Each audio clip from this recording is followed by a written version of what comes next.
we're here at the International Telecare and Telehealth Conference in London. I am here with colleagues who are partners in the Telescope project, a European-funded project that is developing a code of practice for telehealth services in Europe.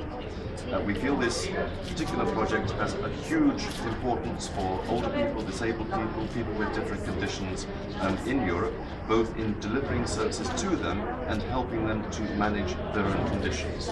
So we look forward to providing outputs from our project at its end stage in 2013, but also in collaborating, consulting and engaging with people in the process of our validation of the draft code.